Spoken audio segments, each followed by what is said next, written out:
All right, everybody. I'm taking a nice little walk before my doctor's appointment. And we're at Module 7, Lesson 1. And this is a little bit of explanation where the food isn't spiking you. It can be other things. And the first thing we're going to talk about is stress. We have talked about this before. We thought I had dawn phenomenon going on, and we'll talk about that later.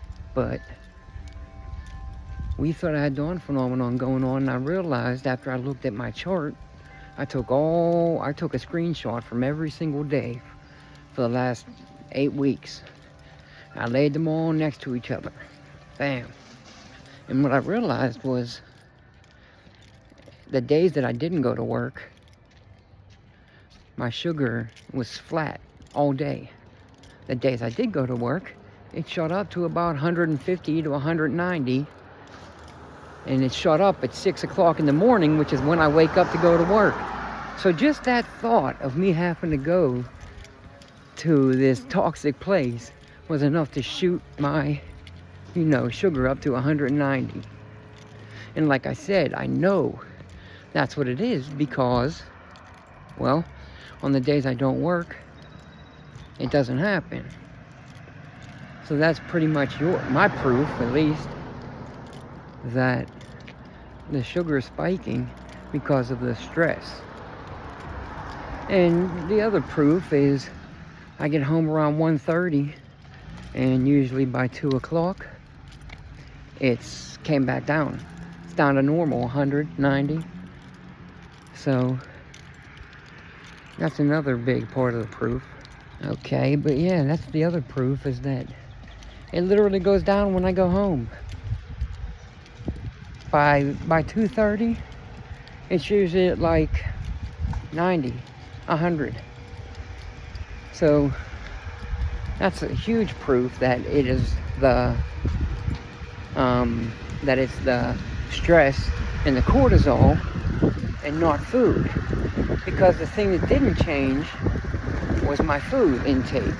I was eating the same things and eating the same things on my day off as I did on my day on, and my readings were drastically different, which is kind of a bummer because now I have to look into some way to reduce the stress from work, because that bumping my numbers up to 180 while I'm at work all day, or 170, 160 while I'm at work all day, that's unnecessarily raising my A1C.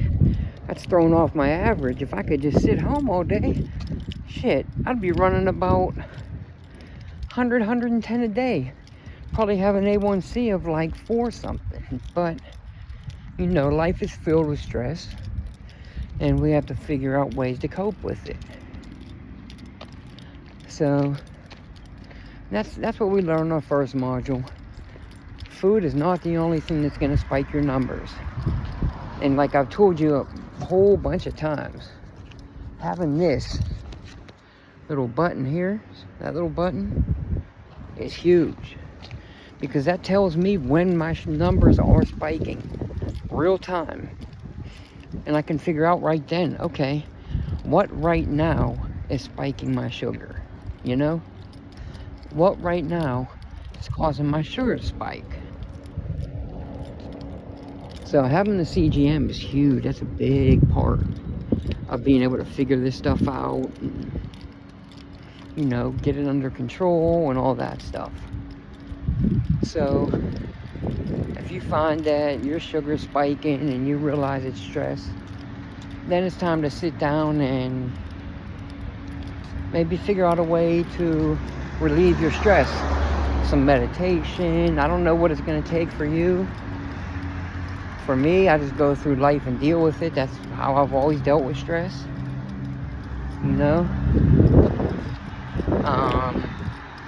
But yeah, that's the biggest takeoff from Lesson 1, Module 7. And it's that sugar is 100% not the only thing that causes you to spike, Alright, I'll see you guys in the next video. Symptoms I mean, systems, always. Systems over symptoms. You know, action over talk every day. Let's get it.